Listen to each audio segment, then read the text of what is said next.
পৃথিবীতে সব ধরনের অভ্যাসের মধ্যে সবচেয়ে মারাত্মক হচ্ছে কারো সাথে কথা বলার অভ্যাস। এই অভ্যাসটা দুই একদিনে হয় না, নিয়ম করে রোজ একটু একটু করে কথা হয়, তারপর আস্তে আস্তে মায়া জন্মায়।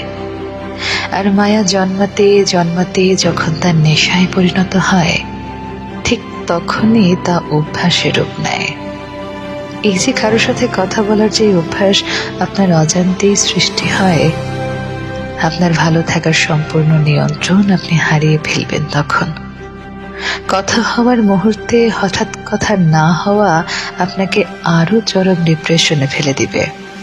নিঃশ্বাস নিতে কষ্ট হবে, কোনো কিছুই আর ভালো লাগবে না, হঠাৎ মন খারাপ হবে। তার মানে এই নয় কারো সাথে কথা বলাটা বাজে অভ্যাস।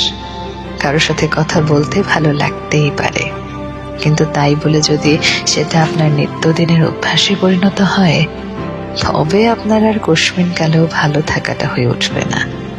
কথায় মায়া বাড়ে, আর মায়ায় লিপ্তে থাকে যন্ত্রণা, একাকিত্ব, বিষাদ।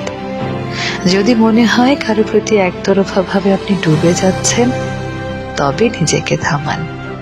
নিজেকে ততটুকুই নিয়ন্ত্রণে রাখুন যতটুকু নিয়ন্ত্রণে রাখলে হুট করে কথা বন্ধ হয়ে গেলেও অন্তত নিজেকে নিঃস্ব মনে হবে না।